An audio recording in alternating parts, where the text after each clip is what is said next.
Public issue લાવનારી કંપનીઓ માટે રાહતના સમાચાર સામે આવ્યા છે. માર્કેટ રેગ્યુલેટર સેબીએ આઈપીઓ કે રાઇટ્સ ઇશ્યુ લાવનારી કંપનીઓ માટે મોટી રાહત આપી છે. નમસ્કાર, BS9 TV ન્યૂઝમાં આપની સાથે હું ભગવતી વિશાવડિયા. સેબીએ કારોબાર સરળ કરવા માટે 1% રકમ જમા કરાવવાનો નિયમ હવે હટાવી દીધો છે.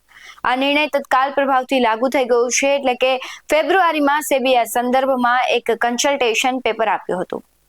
રોકાણકારોના રિફંડ, સિક્યુરિટીઝની ફાળવણી અને પ્રમાણપત્રો મોકલવાની ખાતરી કરવા માટે ઇશ્યુના કદના 1% જેટલી રકમ જમા કરાવવામાં આવતી હતી.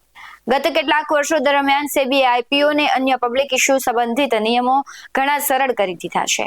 અસબા યુપીઆઈથી પેમેન્ટ, ડીમેટ ખાતાનું જરૂરી હોવું જેવા નિયમો બાદ ફરિયાદો ખત્મ થઈ ગઈ હતી. હવે ફિઝિકલ સર્ટિફિકેટ મોકલવાની જરૂરત પણ નથી.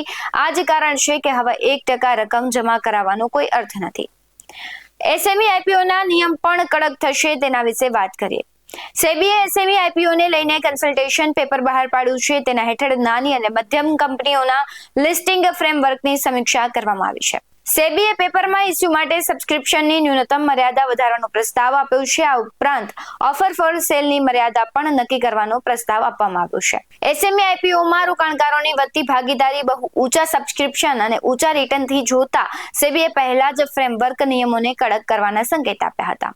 કન્સલ્ટેશન પેપરમાં પ્રસ્તાવ આપવામાં આવ્યો છે કે એસએમઈ આઈપીઓમાં એપ્લિકેશનની ન્યૂનતમ સાઇઝ 1 લાખ રૂપિયાથી વધારીને 2 લાખ રૂપિયા કરી દેવામાં આવી છે.